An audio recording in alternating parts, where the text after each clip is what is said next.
Ek groet u, dit is Sondagoggend die 21ste Maart.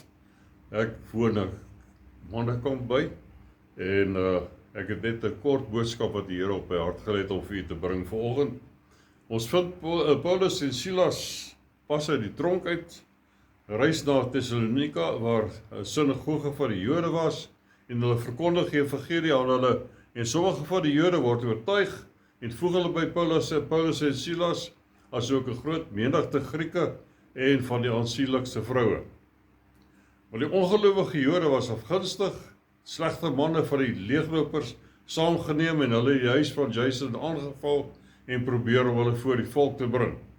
In Handelinge 17 vers 6 sê, waartoe hulle nie kry nie, Paulus en Silas nie, het hulle Jason en 'n paar broeders na die stadsowerhede gesleep en geskreeu, die mense wat die wêreld in opstand bring, het hier ook gekom. Hulle het hiernatoe gekom, die mense wat die wêreld in opstand bring. Wat egter gebeur het, was dat manne gevul met die Heilige Gees, die evangelie verkondig het wat vrede aan die wêreld bring en nie die wêreld in opstand bring nie. Daar is 'n groot verskil tussen om die evangelie te bring onder die salwing van die Heilige Gees en om 'n toespraak te lewer met voortreffelikheid van woorde en van menslike wysheid, soos wat die apostel Paulus sê in 1 Korintiërs 2 vers 1. Jy weet die salwing kom deur 'n daaglikse ontmoeting met die Here.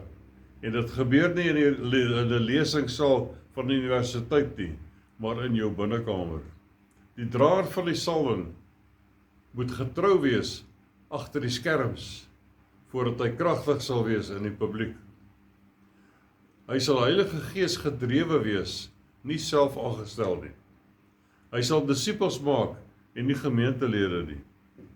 Hy sal die owerhede, die magte, die wêreldheersers van die duisternis van hierdie eeu verwar, deur mense te bevry in die naam van die Here.